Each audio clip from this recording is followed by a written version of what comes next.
তুমি কার কাছে শুনেছো? স্যার ওর কলিগদের কাছেই শুনেছি স্যার। নেহাল কিছু বলেছে? না, তা অবশ্য বলেনি স্যার, তবে বোঝেনি তো স্যার, এরকম ছেলেদের অন্যান্য কোম্পানি বেশি অফার দিয়ে নিয়ে যাবে, তাতে আশ্চর্য হওয়ার কিছু নেই স্যার। হ্যাঁ, ছেলেটা বেশ ক্যাপাবল। ছোটখাটো অনেক সময় বেশ কমপ্লিকেটেড প্রবলেম সে নিজেই সলভ করতে পারে। স্যার ওর ইউনিভার্সিটি রেজাল্ট খুব ভালো স্যার, বেশ ভালো ছাত্র ছিল স্যার। না না না, ওকে ছাড়া যাবে না।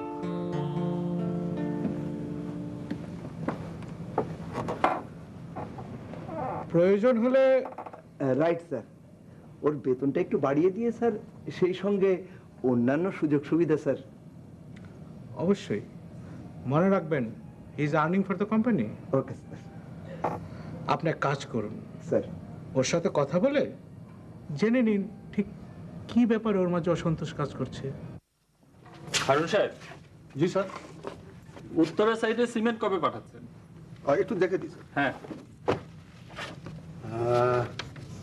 17ই আগস্ট। কেন স্যার, কোনো অসুবিধা হয়েছে কি? না, ঠিক আছে, 17ই আগস্ট পাঠালেই চলবে, কিন্তু দেখবেন কোনোরূপ ডিলে যেন না হয়।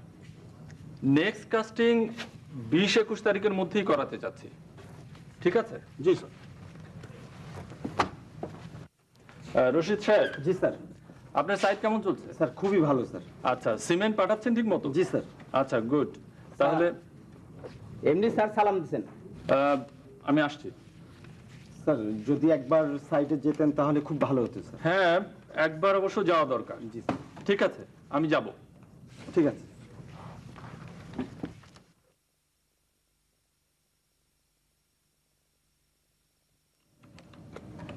আমায় ডেকেছিলেন স্যার? এসো এসো, তোমার সাথে জরুরি কথা আছে, বসো। Thank you sir. কাজ কাম কেমন চলছে? ভালো স্যার। ম্যাটেরিয়াল সাপ্লাই ঠিকমতো পেলে 3টি প্রজেক্টই সময়ের আগে শেষ করতে পারবো। গুড, তোমার উপর আমার অনেক ভরসা। Thank you sir. By the way, তুমি থাকছো কোথায়? স্যার, গ্রিন রোডে। ভাড়া বাড়ি? এছাড়া উপায় কি স্যার? বাসাটা কেমন? খুব সুবিধের নয়, যা বাড়ি ভাড়া। অবশ্য এর চেয়ে বেশি ভাড়ার বাড়ি নিয়ে আমার পক্ষে তো সম্ভব নয় স্যার। সে কি, এ বললে তো চলবে না। তুমি নতুন বিয়ে করেছো, তাছাড়া তুমি ভালো না থাকলে কোম্পানিকে তুমি ভালো সার্ভিস দিবে কি করে? না না না না, আর তুমি এক কাজ করো, একটা ভালো বাড়ি দেখো, কোম্পানি তোমাকে পুরো সাপোর্ট দেবে। স্যার? না না, তুমি ভেবো না আমি তোমাকে দয়া করছি, এটা তোমার রাইট। তাছাড়া তুমি যত বেশি ভালো থাকবে, কোম্পানি তোমার কাছ থেকে তত বেশি ভালো সার্ভিস পাবে। কিন্তু স্যার। না না না, তুমি অন্য কারোর সাথে তোমার তুলনা করো না। আমি মনির সাহেবকে বলে দিচ্ছি, তুমি ওনার সাথে সব সেটেল করে নিও, ঠিক আছে? কি আমার প্রস্তাব তোমার মনোগত হলো না? তা ঠিক নয় স্যার। ঠিক আছে, আমি আসি স্যার। শোনো,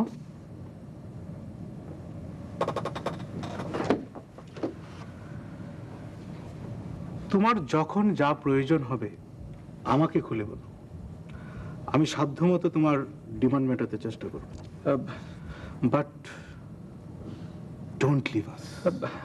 আমি ঠিক আছে, তুমি এখন আসো।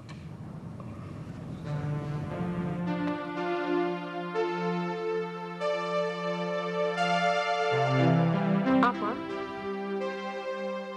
আপা, কি এত ভাবতেছে? তোমার দুলাভাই যে এখনো এলো না? দুলা ভাই আছে তো দেরি করতেছেন কেন? কোনো দিন এত দেরি করেন না? বুঝতে পারছি না, কোনো বিপদ হলো নাকি? আপনি এত চিন্তা করেন না তো, অফিসের কামে হয়তো আটকাই গেছে। খুব চিন্তা হয় বাবা, রাস্তাঘাটে কি না কি হয়। তুমি নাস্তা রেডি করেছো? সব রেডি, দুলা ভাই আইলে চায়ের পানি চাপাই দিন। ওই তো দুলা ভাই আশা করছে, আমি চা নাস্তা নিয়ে আসি। দেরি হলো? আর বলো না, উত্তরের সাইডে একটা ঝামেলা ছিল, তাছাড়া রাস্তায় জ্যামে আটকে পড়েছিলাম। মুশকিল হলো বাসায় একটা টেলিফোন না থাকাতে তোমাকে মেসেজ পাঠাতে পারি না। আমার যা চিন্তা হচ্ছিল না। তুমি মিছিমিছি চিন্তা করো না তো।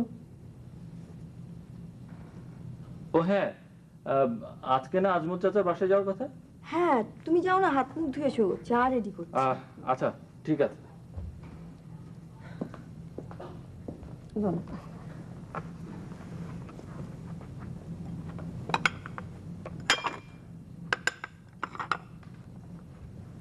আমরা কিন্তু আজ আজমল চাচা বাসায় যাচ্ছি। হ্যাঁ, রাতে কি খায় আইবেন? চাচা কি না খেয়ে আসতে দিয়েছে? ফ্রিজে তরকারি আছে, তুমি গরম করে খেয়ে নিও। আচ্ছা।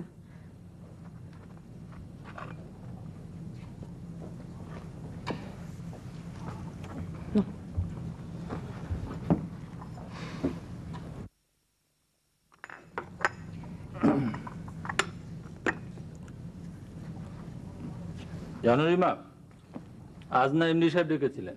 কেন? বোধহয় খবর পেয়েছেন আমি অন্য কোম্পানির অফার পেয়ে চলে যেতে যাচ্ছি। তারপর?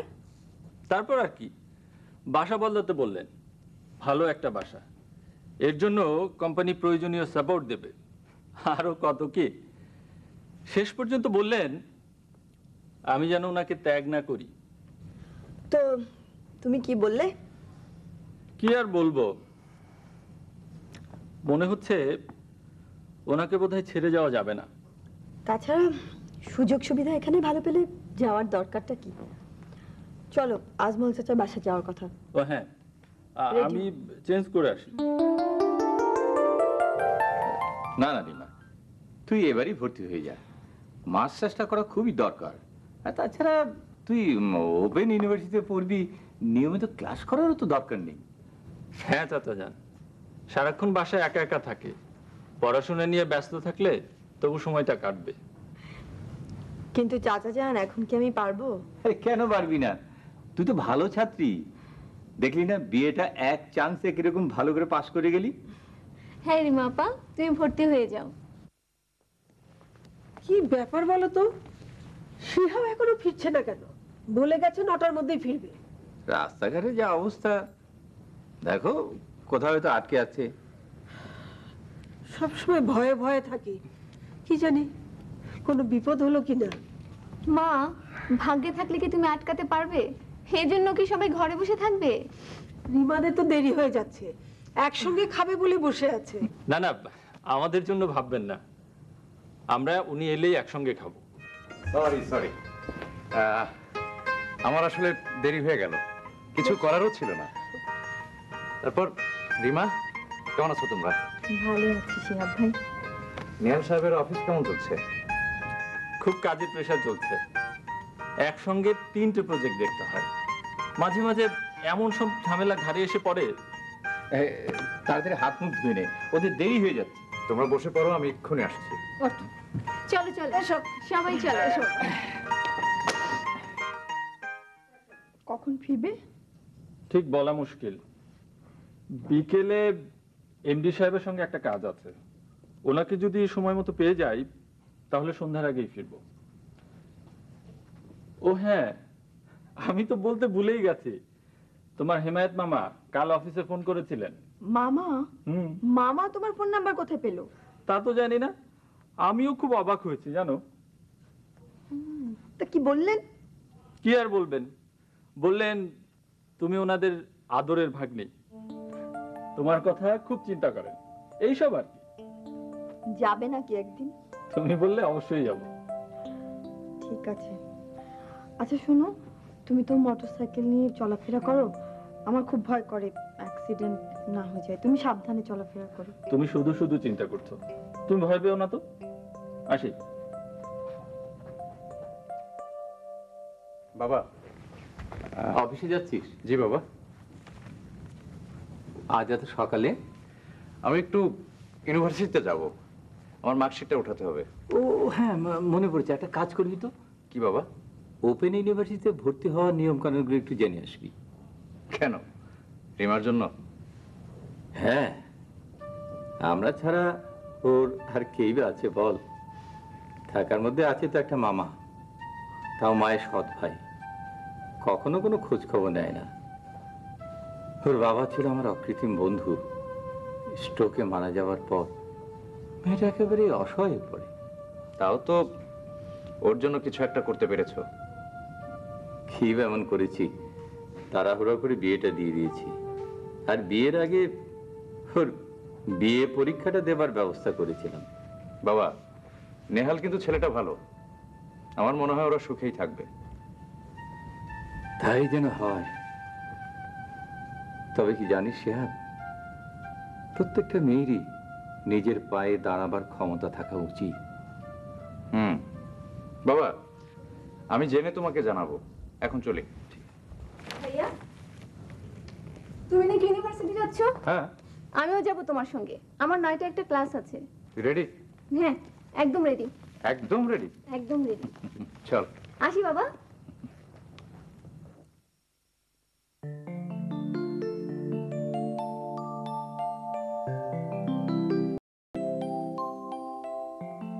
তোমার মামা সব সময় তোমার কথা বলে। তোমার মা মারা যাবার পর তোমার মামা একেবারে পাগলের মতো হয়ে গিয়েছিল। সৎ বোন হলেও তোমার মাকে খুবই আদর করত। আরে মা, এতদিন পরে মামার কথা মনে পড়লো মা? তা কেন হবে মামা? আসলে আপনি তো জানেন যে বাবা মারা যাওয়ার পর আমার কি অবস্থা হয়ে গিয়েছিল। আর ঠিক সেই সময় তোমার মামার হার্টের অসুখ। ডাক্তার বলল একেবারে বিছানায় থাকতে হবে। প্রায় 1 বছর এই অবস্থা। তোমাদের জন্য কিছুই করতে পারলো না। বিছানায় শুয়ে শুয়ে তোমাদের কথা ভেবেছে আর কেঁদেছে। মামা, আপনার শরীর এখন কেমন? হ্যাঁ, এখন অনেকটা ভালো, হাঁটাচলা করতে পারি। ব্যবসা বাণিজ্য দেখাশোনা করতে কষ্ট হয় মামা। না করে উপায় কি মা? তোমার 2 ভাই সোহেল আর আরমান লেখাপড়া করলো আমেরিকায়, তাদের টাকা পাঠাতে হয়েছে না? আল্লাহ দিলে আর পাঠাতে হবে না। ওরা এখন চাকরি করছে। সামনের মাস থেকে ওরাই টাকা পাঠাতে পারবে। তুমি বেশি বাজে কথা বলো। আরে কি চাকরি, কত টাকা বেতন পায় তার ঠিক নেই, তুমি টাকার আশায় বসে আছো। আজ তো রাত হয়ে যাচ্ছে, চলো আমরা উঠি। না না না, সে কি কথা মা? এই নতুন জামাই নিয়ে তুমি মামার বাসায় এসছো, না খেয়ে গেলে কি হয়? এই ব্যবস্থা করো। না মামা, আজ আমরা উঠি, কোনো অসুবিধা নেই। না না না না না না না, তা হয় না। আমি এক্ষুনি সব ব্যবস্থা করছি। এই শোনো শোনো, নতুন জামাই, ঠিক মতো ব্যবস্থা করো, যাও। ঠিক আছে। মারিমা, এই গ্রামে তোমার মার নামে 12 বিঘা জমি আছে, তুমি তো জানো। জি মামা। এতদিন আমি সেই জমি দেখাশোনা করছি। কোনো অসুবিধা হয়েছে কি মামা? না, অসুবিধা না, নানান জনে নানান কথা বলে আর কি, মানুষের মুখ তো। তা মারে, তোমরা এই জমি নিয়ে কোনো চিন্তা ভাবনা করেছো? না না মামা, জমি আপনি দেখাশোনা করছেন, আপনিই করেন। আমি জমি নিয়ে আপনাকে কিছু বলবো না, আপনি নিশ্চিন্তে থাকেন মামা।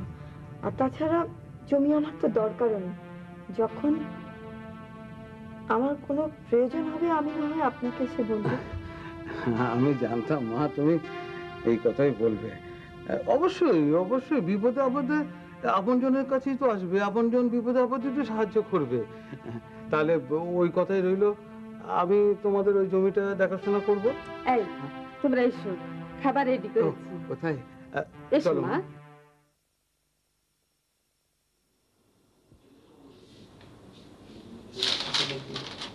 তো আমাকে আবার কবে নাগাদ আসতে বলছেন?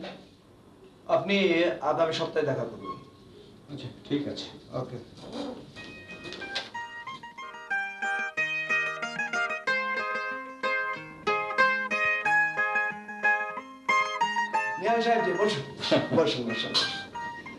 আপনার জন্য তো একটা দারুণ সুখবর আছে। কিরকম? এমডি সাহেব আপনার বেতন বাড়ানোর নির্দেশ দিয়েছেন।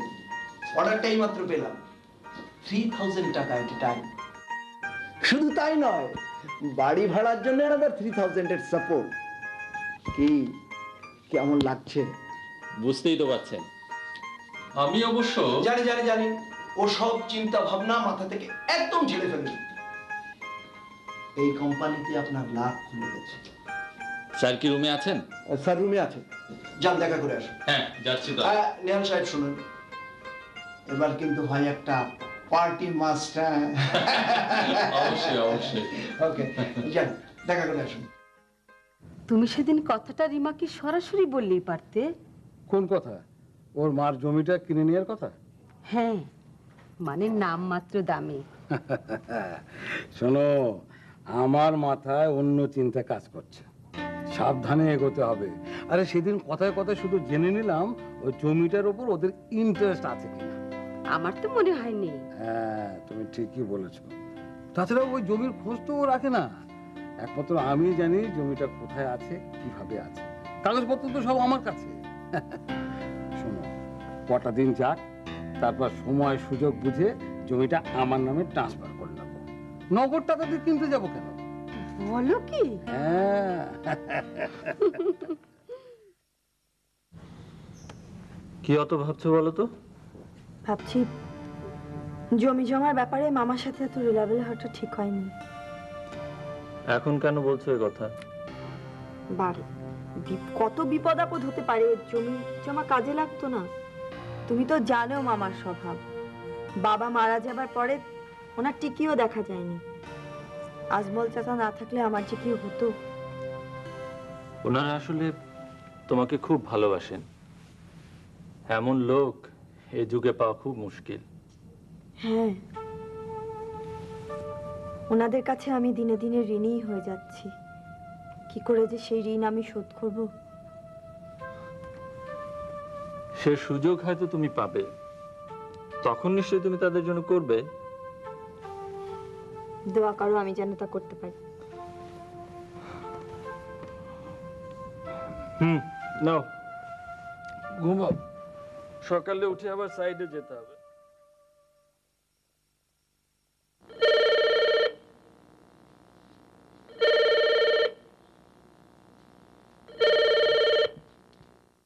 হ্যালো, জি শিহাব সাহেবের বাসা। আপনি কে বলছেন? হ্যাঁ হ্যাঁ, নেহাল সাহেব, তাকে চিনি। কি বললেন?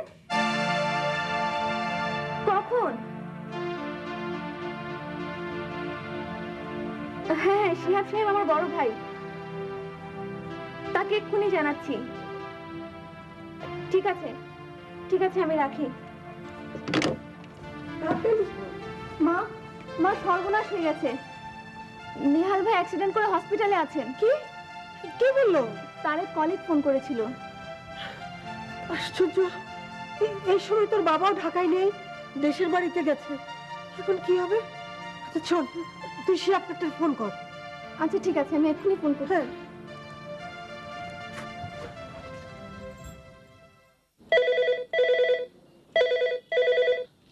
হ্যালো, হ্যাঁ রিতা বল। কি বলছিস? কখন? কোন হাসপাতালে?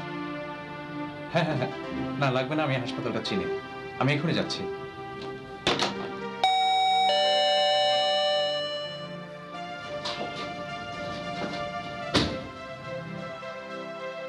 রহমান, স্যার কি রুমে আছেন? স্যার মিশিতে গেছে।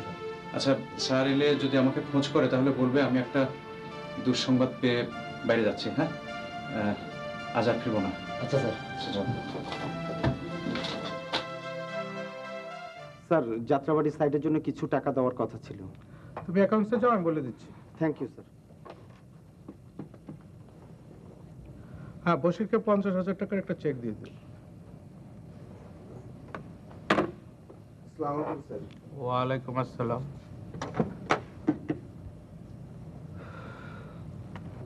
কি অবস্থা দেখলে? সুবিধার না স্যার, খুব সিরিয়াস। আচ্ছা, অ্যাক্সিডেন্টটা হলো কি করে? ওই উত্তরা সাইডে যাচ্ছিল, সামনে থেকে একটা মাইক্রো বাস এসে চাপা দেয় স্যার। আমাদের কেউ কি ওখানে আছে? ওই ইঞ্জিনিয়ারিং সেকশনের কামাল খবর পেয়ে ওই হসপিটালে নিয়ে গিয়েছিল স্যার। এখন আমাদের কি করা উচিত? ভেরি সেন্টিমেন্টাল ব্যাপার স্যার।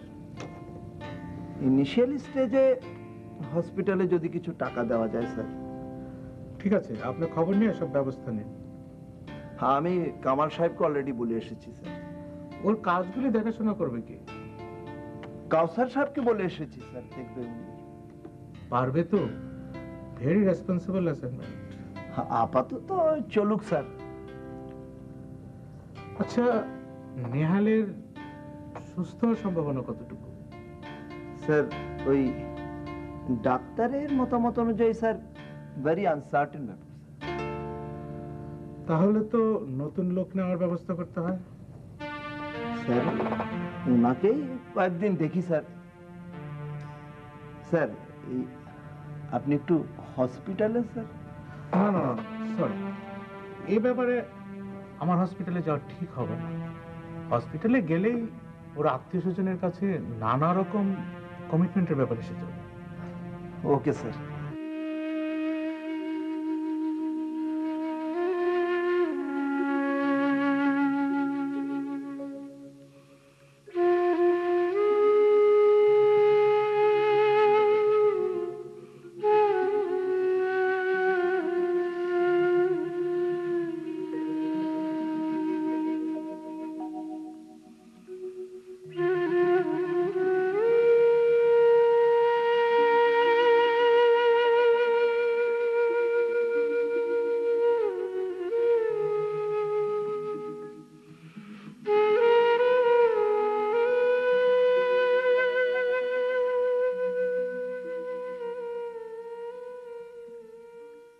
আচ্ছা, কি করে হলো ব্যাপারটা বলুন তো?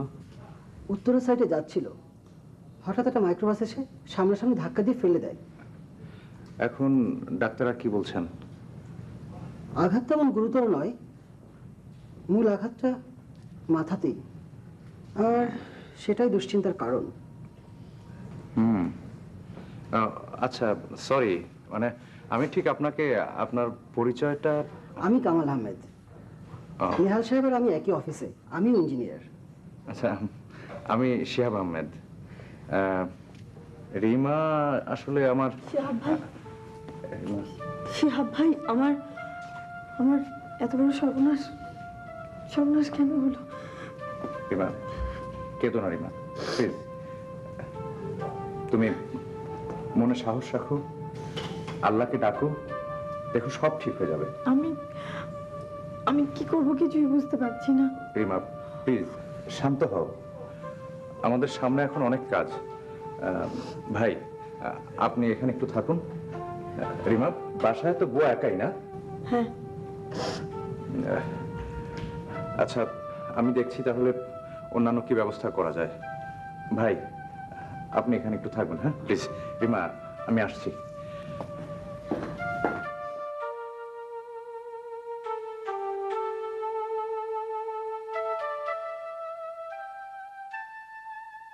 তুমি যে এত তাড়াতাড়ি চলে আসবে ভাবতেই পারিনি। আর দেখো এদিকে কি বিপদটাই না ঘটে গেল। আমি তো আরো কয়েকদিন থাকতে চেয়েছিলাম, কিন্তু শরীরটা একদম ভালো লাগছিল না, মনটা কেমন জানি ছটফট করছিল, কি জানি, হয়তো এই জন্যই বোধ হয়। বাবা, তোমাকে দেখে কি যে ভরসা লাগছে। শিহাব কোথায়? অফিস শেষে ওর তো হাসপাতালে যাওয়ার কথা, বোধহয় সেখানেই গেছে। একবার হাসপাতালে যেতে পারলে বোধহয় ভালো হতো, কিন্তু শরীরে কিছুতেই টানছে না। বাবা, তোমার তো অনেক জ্বর। দেখো তো কাণ্ড। ওঠো ওঠো, চলো তুমি হাত মুখ ধুয়ে কিছু খেয়ে নাও। শরীর খারাপ, তার মধ্যে এত লম্বা জার্নি করে এসছো। এসো।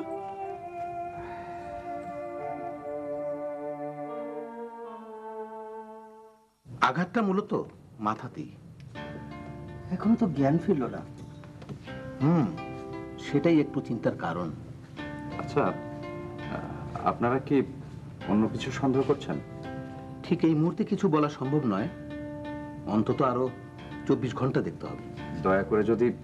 আমরা যা যা করার আমাদের সাধ্য মতো করছি, আপনারা আল্লাহকে ডাকুন, দেখা যাক কি হয়। আচ্ছা, ওকে কি অন্য কোথাও? না না না, ঠিক এই মুহূর্তে পেশেন্টকে অন্য কোথাও মুভ করা সম্ভব নয়। জ্ঞান ফিরুক, তারপর দেখা যাবে। আপা, আপনি কোনো চিন্তা করেন না, আমার একলা থাকতে কোনো অসুবিধা হইতেছে না। আপনি দুলা ভাইয়ের দিকে খেয়াল রাখেন।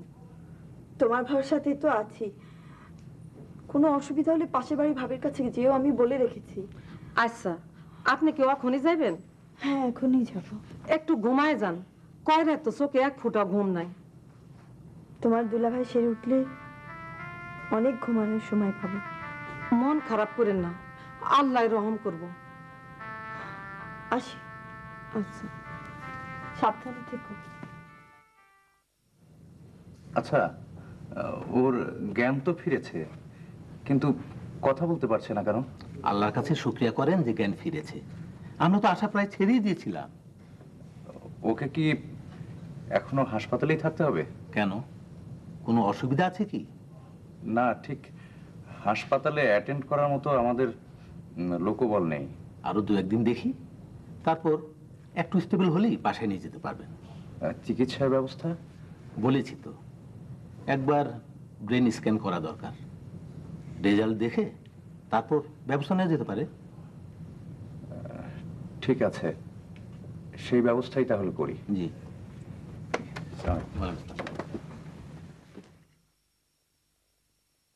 কামাল ভাই, আমার একটু উপকার করে দিতে হবে। কি উপকার ভাবি? কাজটা কিন্তু খুব গোপনে করতে হবে। বলুন। এর মধ্যে আমার কিছু গয়না আছে, এটা বিক্রি করতে হবে। বুঝতেই তো পারছেন, নেহাল অসুস্থ, অনেক টাকার দরকার। এত টাকা তো আমার কাছে নেই। না না ভাবি, এটা আপনি ঠিক করছেন না। আপনি তো জানেন আমার অবস্থা, এছাড়া আমার আর কোনো উপায় নেই। ভাবি, নেহাল ভাই আমার আত্মীয় নাম ঠিকই, কিন্তু আমি ওনাকে খুব পছন্দ করি। শুধু তাই নয়, শ্রদ্ধাও করি। আমি ওনার কাছ থেকে অনেক সময় অনেক উপকার নিয়েছি। আজ না হয় কিছুটা সেই ঋণ পরিশোধ করতে দিন। আপনি গয়নাগুলো রেখে দিন, চিকিৎসার টাকার ব্যবস্থা আমিই করছি। না না কামাল ভাই, আপনারা অনেক করেছেন, আর যদি কোনোদিন কোনো দরকার হয় ভবিষ্যতে না হয় বলবো। আপনি আমার এই কাজটা করে দিন। তাহলে আপনি আমার কথা রাখবেন না? হ্যাঁ, রাখবো। ভবিষ্যতে নিশ্চয়ই আপনাকে বলবো। আর একটা কথা কামাল ভাই, এই বিষয়টা আপনি শিহাব ভাইকে বলবেন না। কেন ভাবি? আসলে ওনাদের কাছ থেকে সবসময় এত সাহায্য নিয়েছি, আর তাছাড়া চাচার অবস্থাও তো ভালো না। এত নিতে আসলে খুব লজ্জা লাগে, আর ওনারা জানলে খুব কষ্ট পাবেন। না বললে কি উনি জানতে পারবেন না, বুঝতে পারবেন না? এই কদিনে যা দেখলাম, ঠিকই উনি বুঝতে পারবেন। তবু আপনি বলবেন না? ঠিক আছে, বলবো না।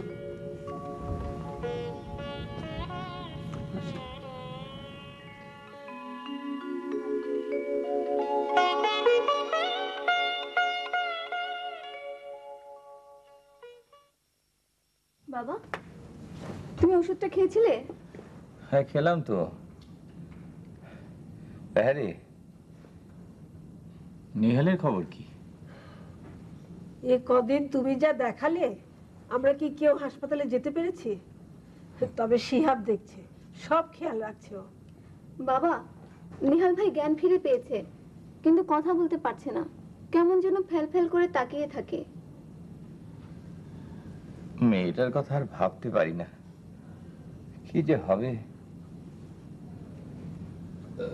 ঢাকা শহরে ওদের আত্মীয় স্বজন বলতে তেমন কেউ নেই, আর ওর মামা, তার কথা তো বাদ দিয়ে ভাবতে হয়। শুধু ঢাকা শহরের কথা বলছো কেন? কোথায় কেই বা আছে ওদের? না নেহালের, না রিমার। বাবা, থাকলেই বা কি? এখনকার দিনে কেই বা কার জন্য করে বলো? কিন্তু আমাদের তো সে কথা ভাবলে চলবে না। বাবা, ভাইয়ার কাছে শুনলাম রিমা আপার বরের চিকিৎসার জন্য অনেক টাকা লাগবে, কিন্তু এত টাকা ওরা কোথায় পাবে? হ্যাঁ, আমিও সে কথাই ভাবছি। শোনো, তুমি শিহাবকে একটু বলবে এই ব্যাপারটা যেন একটু খেয়াল রাখি। শিহাবকে বলতে হবে না, ও সব খেয়াল রাখছে। তুমি এত চিন্তা করো না তো। বাবা, তুমি এখন একটু ঘুমাতে চেষ্টা করো। ঘুম যে আসে না রে মা। তোদের এই কদিন খুব বিরক্ত করছি না রে? এ কথা বলতে নেই বাবা, তোমার অসুখ হলে আমরা দেখবো না তো কে দেখবে? আমি তোমার মাথায় হাত বুলিয়ে দিচ্ছি, তুমি লক্ষ্মী ছেলের মতো ঘুমাতে চেষ্টা করো।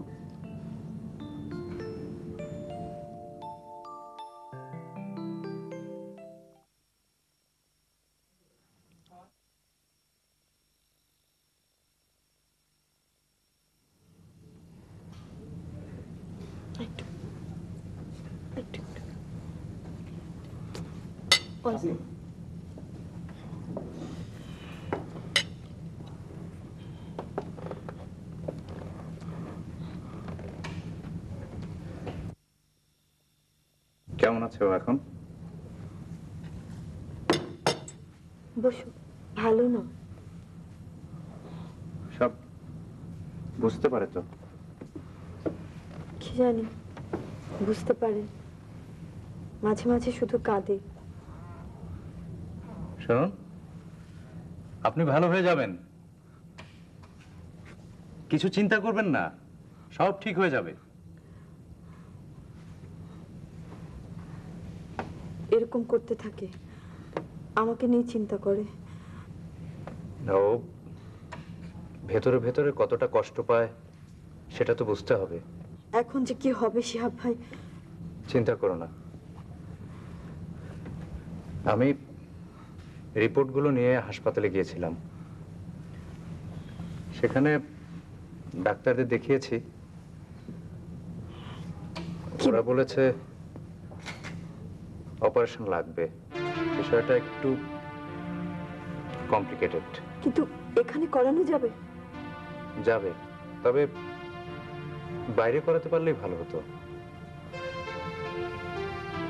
এত এত টাকা দেবার মতো সামর্থ্য তো আমাদের নেই। তুমি তো আমাদের অবস্থা জানো শিহাব ভাই। তবে দেশেও করানো সম্ভব। আমি কিছু সার্জনের খোঁজ খবর নিয়েছি, তার মধ্যে ডক্টর ফরিদউদ্দিন বেস্ট। কত টাকা লাগবে বলতে পারো? সেটা তো এখন বলতে পারবো না, তবে অপারেশন, হসপিটালের খরচ সব মিলিয়ে বেশ টাকা লাগবে। এত বড় একটা অপারেশন, রিস্কও তো কম না। হ্যাঁ, সে তো ঠিকই। সামর্থ্য থাকলে হয়তো বলতাম বাইরে থেকে অপারেশন করিয়ে আনতে। অসুস্থ শরীরে তুমি আর এ নিয়ে চিন্তা করো না তো। আল্লাহ বিপদ দিয়েছেন, তিনি উদ্ধার করবেন। বাবা। শিহাব এলি? হ্যাঁ বাবা। তোমার শরীরটা এখন কেমন? একটু ভালো, তবে শরীরের জোর পাচ্ছি না। তা হ্যাঁ রে, নেহালের অপারেশন ডেট হলো? না বাবা, আমি অবশ্য ডাক্তারের কাছে যাব এই বিষয়টা নিয়ে কালকে আলাপ করতে। হ্যাঁ, টাকা পয়সা তো কম লাগবে না। হ্যাঁ রে, কি পরিমাণ টাকা লাগবে বলতো? তা তো ঠিক বলতে পারবো না, তবে পরিমাণটা কম না। জানি না ওদের কাছে টাকার কোনো ব্যবস্থা আছে কিনা। সেটা জানার জন্য অপেক্ষা করলে চলবে? তুই আর অপেক্ষা করিস নে, ডাক্তারের সঙ্গে আলাপ করলে একটা অপারেশন ডেট ঠিক করে ফেল। কিন্তু বাবা, আমরা কি জন্য আছি রে? একটা কিছু তো করতেই হবে। তোর বাবা যেটা বলছেন সেটাই কর। অপারেশনটা যাতে ঠিক মতন হয় সেদিকে খেয়াল রাখিস। যা বাবা, এখন হাত মুখ ধুয়ে খেয়ে নে। ঠিক আছে। নুরি, বলো।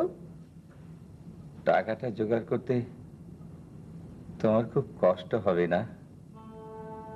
হয়তো সেই সম্বলটুকু হারাতে হবে, কিন্তু আমার মন যে কিছুতেই মানছে না।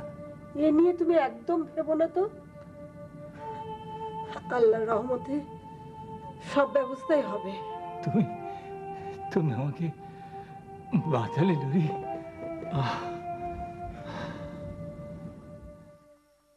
আজ তাহলে আমি আসি ভাবি। ঠিক আছে কামাল ভাই, তাহলে সময় মতো চলে এসেন। কাল ঠিক সময় মতো কামাল সাহেব চলে আসবে। তাহলে আমি আসি।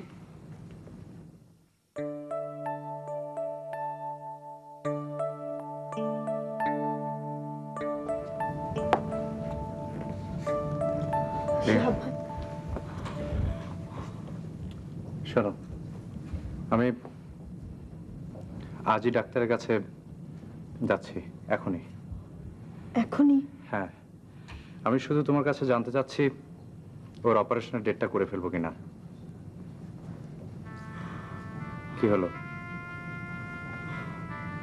রিমা? দেখো, চিন্তা করো না। তোমার বিষয়টা যে আমি বুঝি না তা নয়। তুমি যদি না চাও। না না শিহাব ভাই, আমি কি বলবো। তবে ডাক্তার যদি বলে ইমিডিয়েটলি অপারেশনটা করতে, তাহলে আমার মনে হয় না দেরি করা ঠিক হবে। তোমরা যা বলবে তাই হবে। ডাক্তার যদি বলেন যে সময় নেওয়া যাবে না, তাহলে তাই হবে। আমি তাহলে যাচ্ছি। হ্যাঁ, ডেট দিলে আমি তোমাকে জানিয়ে দেবো।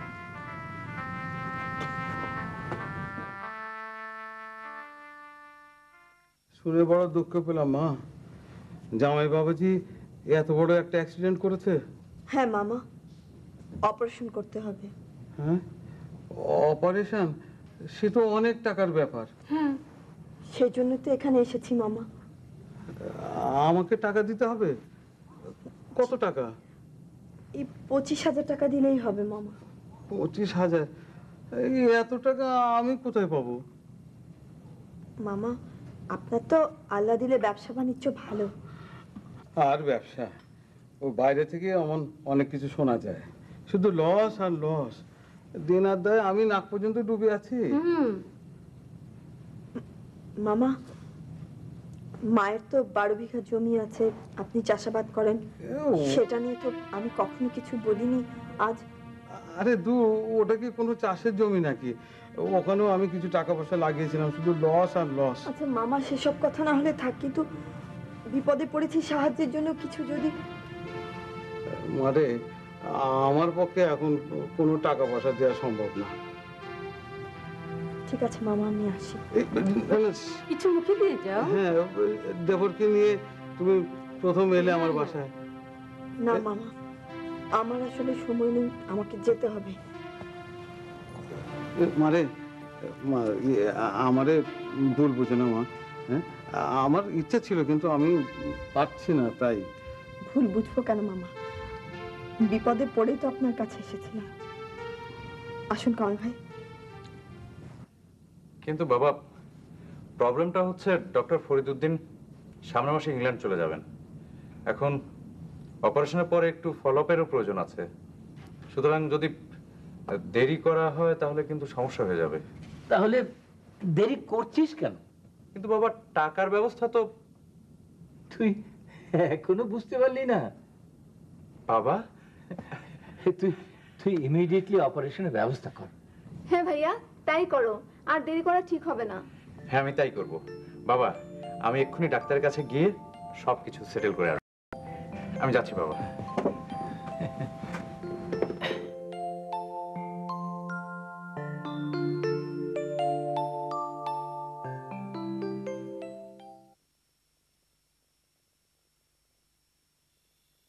কাকে চান? আমি একটু এমডি সাহেবের সাথে দেখা করতে চাই। কি ব্যাপারে? আমার স্বামী ইঞ্জিনিয়ার নেহাল আহমেদ। ও, আপনি নেহাল সাহেবের ওয়াইফ? তা কেমন আছেন উনি? ভালো না।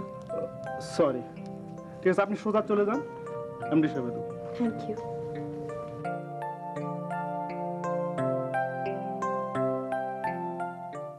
আচ্ছা, আমি এখন রাখছি, বাই। আসতে পারি? আসুন। আপনাকে ঠিক চিনলাম না। জি, আমি ইঞ্জিনিয়ার নেহাল আহমেদ স্ত্রী। ও, আপনি নেহালের স্ত্রী। বসুন বসুন। Thank you.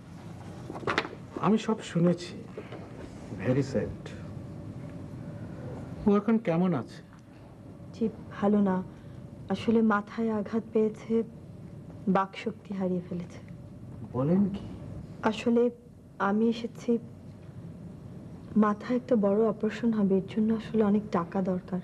সেজন্য আমি কি করতে পারি? উনি তো অফিসের কাজ করতে গিয়ে অ্যাক্সিডেন্ট করেছেন। অফিস কি তার জন্য কোনো সাহায্য করতে পারে না? দেখুন মিসেস নেহাল, আসলেই অফিসের তেমন কিছু করার নেই। কিছু করার নেই? না, কিছু করার নেই। কারণ অ্যাক্সিডেন্টটা কিভাবে হলো, কেন হলো, এতে কার দোষ ছিল, নেহালের নেগলিজেন্সের জন্য হলো কিনা তা তো আর আমাদের জানা নেই। কি বলছেন আপনি? তাছাড়া প্রাইভেট কোম্পানির চাকরি, অনেক কিছু করার সুযোগও আমাদের নেই। মানবতার দিকটাও কি একটু ভেবে দেখবেন না? মানবতার দিক দেখলে তো আর কোম্পানি চালানো যাবে না। I am sorry Mrs Nehal. ও, ঠিক আছে, আমি তাহলে চলি। শুনুন,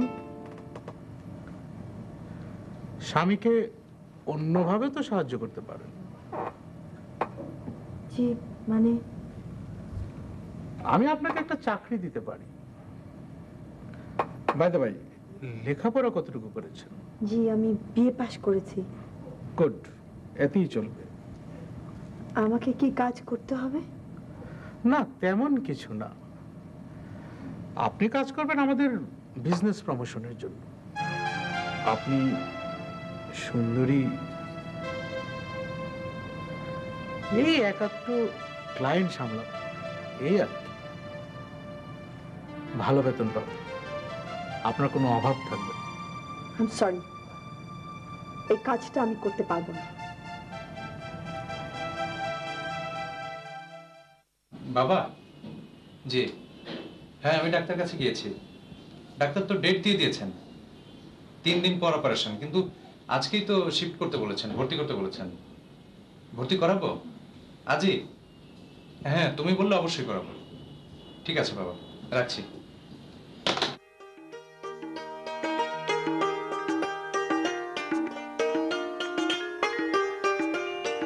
আরে রিমানা,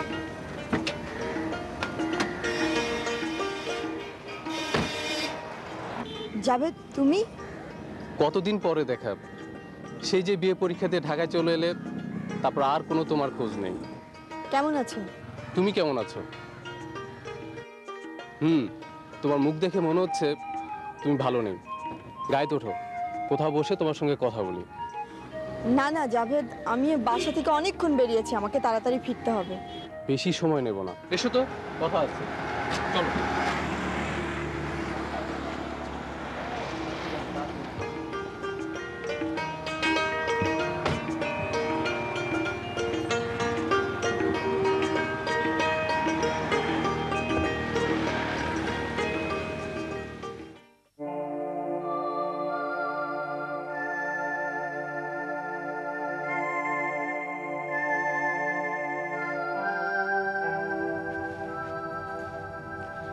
অনেকক্ষণ হলো দিয়া গেলাম, অহনো খান নাই।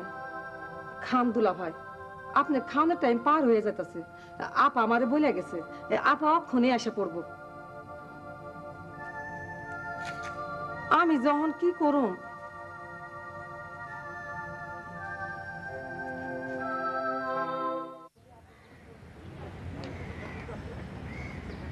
ওয়েটার,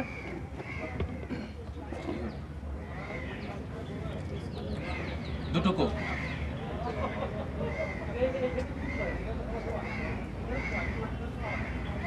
তোমার জীবনে এত বড় বিপর্যয় ঘটে গেছে শুনে দুঃখ পেলাম। দুঃখ করে লাভ কি জাভেদ? দেখো রিমা, তোমার প্রতি আমার ফিলিংস ঠিক আগের মতোই রয়ে গেছে, একটুও কমেনি। থাক, এসব কথা বাদ দাও। তুমি একসময় আমাকে ফিরিয়ে দিয়েছিলে, আমার অপরাধ ছিল, আমি বড়লোকের উচ্ছন্নে যাওয়া ছেলে। কিন্তু দেখো আজ আমি কত ডিসিপ্লিনড, আমার ব্যবসা, গাড়ি বাড়ি, কোনো কিছুরই অভাব নেই। শুনে খুশি হলাম। কিন্তু তবু আমি বড় একা। কেন?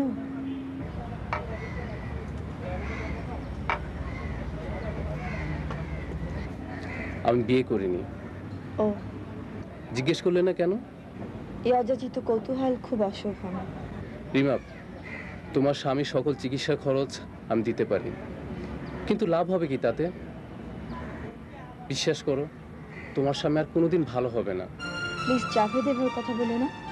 রিমা, তুমি একবার ভালো করে ভেবে দেখো, জীবনটা এভাবে কাটবে? তোমার জীবন তো কেবল শুরু। আমরা কি পারি না? জাভেদ, তুমি কিভাবে এসব কথা বলো? রাগ করলে রিমা, আমি কঠিন বাস্তব কথাটাই বলছি। যে স্বামী কোনোদিন ভালো হবে না, সে বোঝা টেনে কি লাভ? জাভেদ, যদি তাই হয় তবে জেনে রাখো যে আমার কপালে তাই ছিল। আমি তো বুঝতে পারছি না তুমি এমন প্রস্তাব আমাকে কি করে দিলে। তোমার এত সাহস কি করে হলো? রিমা,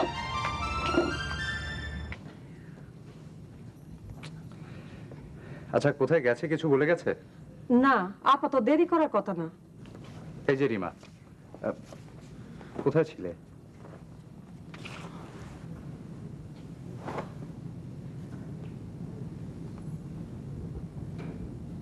কি ব্যাপার রিমা, কথা বলছো না কেন? শিহাব ভাই, আমি হেরে গেলাম। নেহালকে বোধহয় বাঁচাতে পারলাম না। ছি রিমা, ছি। শোনো, একদম তুমি চিন্তা করবে না, প্লিজ একটু শান্ত হও। শোনো, নেহালকে এখনই হাসপাতালে নিয়ে যেতে হবে। ওর ভর্তির সব ব্যবস্থা করা হয়েছে। কিন্তু কিন্তু কি? আরে বাবা, এটা বাবার হুকুম। উনি অসুস্থ মানুষ, বাসায় অপেক্ষা করছেন, টেনশন করছেন। যাও তো, তুমি ওর সবকিছু বুঝিয়ে দাও। যাও যাও প্লিজ, দেরি করা যাবে না রিমা। যাও যাও যাও। তুমি বসো, বুঝিয়ে দিচ্ছি।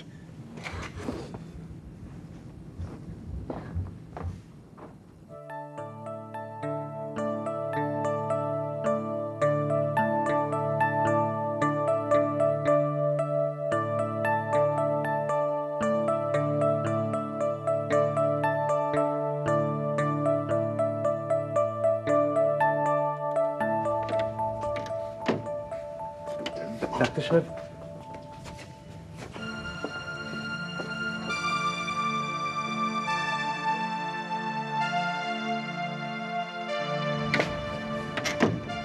ডাক্তার সাহেব, অপারেশন শেষ হয়েছে, এখন কিছু বলা যাচ্ছে না। আল্লাহকে ডাকুন।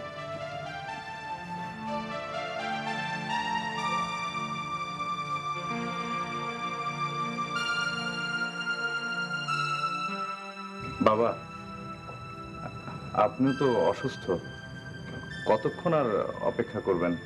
আপনি বরং বাসায় চলে যান। হ্যাঁ চাচা, আপনি বাসায় চলে যান। চলো, তুমি বাসায় চলো। তুমি যদি অসুস্থ হয়ে পড়ো তখন আবার কে সামলাবে? বেশ, চলো। শিহাব, নেহাল কেমন থাকে মাঝে মাঝে টেলিফোন করে জানাস। অবশ্যই জানাবো বাবা। রিতা, তুইও বাসা চলে যা। আমি না হয় থাকি। আরে না না, এখানে রিমা আছে, কামাল সাহেব আছেন, আমি আছি। তাছাড়া পরে তো আরো ডিউটি করতে হবে। তুই যা। চল চল।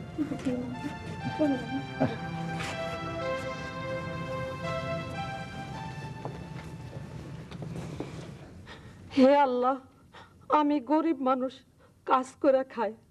এই ফেরেস্তা মতো মানুষটাই তুমি রহম করো, তারে তুমি ভালো করে দিও আল্লাহ। আপা মনে কষ্ট আমি সহ্য করতে পারি না, তুমি রহম করো আল্লাহ, তুমি রহম করো। এভরিথিং ইজ আন্ডার কন্ট্রোল নাও, ভয় পাওয়ার কিছু নেই। ডক্টর, আরে আরে আরে, কাছে গেল কাঁদবেন না প্লিজ। দেখুন, ওকে নিয়ে যান, কিছু খাওয়াবার চেষ্টা করুন। আজ কয়েকদিন থেকে ওর খাওয়া ঘুম বলতে কিছুই নেই।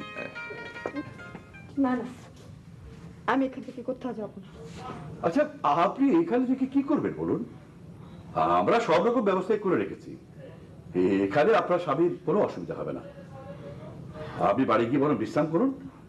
ইয়ে, আপনার আপনি সুস্থ থাকলে আপনার স্বামী সেবা করবে কে? প্লিজ ওকে নিয়ে যান, বোঝান, খাওয়া দাওয়ার ব্যবস্থা করুন প্লিজ। দেখছি আমি।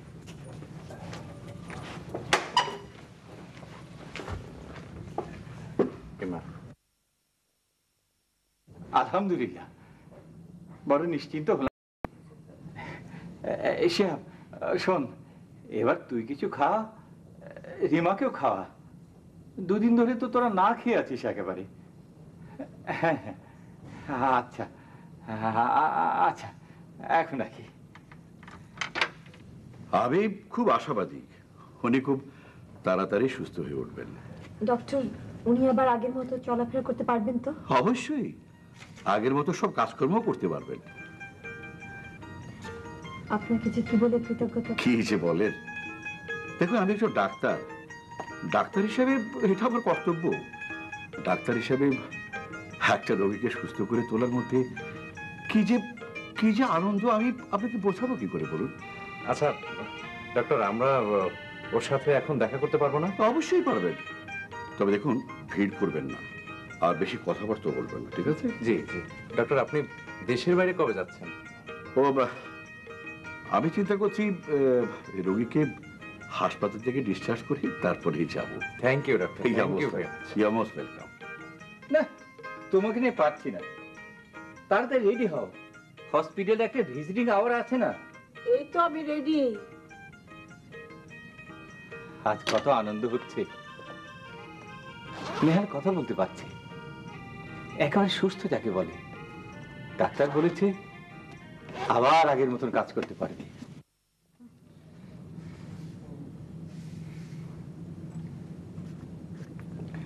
শিহাব ভাই, আপনারা আমার জন্য যা করেছেন, জীবন দিয়েও সে ঋণ আমরা শোধ করতে পারবো না। থাক থাক, ঋণ শোধ করতে আর জীবন দিতে হবে না। কি এমন করেছি? করনি মানে? কদিন অফিসে যাওনি, ভালো করে ঘুমাওনি, খাওনি, সারাদিন পড়ে আছো হাসপাতালে রোগী নিয়ে। তুমি না থাকলে আমার যে কি হতো। থাক, ওসব কথা থাক রিমা। নেহাল সাহেব সুস্থ হয়ে উঠেছেন, ভালো হয়ে উঠেছেন, তোমাদের সংসারে আবার সুখ শান্তি ফিরে আসুক, এতেই আমি খুশি হব। এক্স্যাক্টলি, নেহাল ভালো হয়ে উঠেছে, এটা যে আমাদের সবার জন্য কত বড় পাওনা তা তোমাদের কি করে বোঝাবো। কিন্তু চাচা। কিন্তু কি? চাচা, এতগুলো টাকা একেবারে দিয়ে দেইনি, ধার দিয়েছি, শুধু শোধ করতে হবে। তবে কই গো, তুমি যেন কি বলবে বলেছিলে, বলো না। রিমা, নেহাল, আমরা তো বিয়ের সময় তোমাদের তেমন কিছু দিতে পারিনি, তাই ভাবলাম তোমাদের তো বাবা মাও নেই, আমরাই না হয় তোমাদের বাবা মা। এই যে রিমা, আরে তুমি এখন কাঁদছো কেন? এখন তো কান্নার সময় নয়। হ্যাঁ রে মা, কাঁদছিস কেন বলতো? কাঁদছি আপনাদের দেখে। আপনাদের দেখার সাথে সাথে পৃথিবীর এই নিষ্ঠুর রূপটাও তো আমরা দেখলাম। আসলে আমরা কেমন জানি একটা স্বার্থপর সমাজে বাস করছি। নিজের স্বার্থ ছাড়া আমরা কেউ কিচ্ছু বুঝি না। প্রয়োজনে হৃদয়হীন নিষ্ঠুরের মতন আচরণ করি আমরা।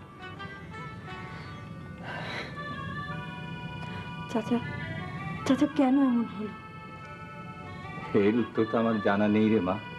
বাবা, তোমার সেই আশার বাণী কিন্তু আমাদের বেঁচে থাকতে জীবনে প্রেরণা যোগাবে। সেটা কি শিহাব ভাই? রিমা, আমাদের জীবনের পুরোটাই কিন্তু মেঘে ঢাকা অন্ধকার নয়। এখনো নির্মল বাতাসের অস্তিত্ব আছে বলেই মেঘ কেটে যায়।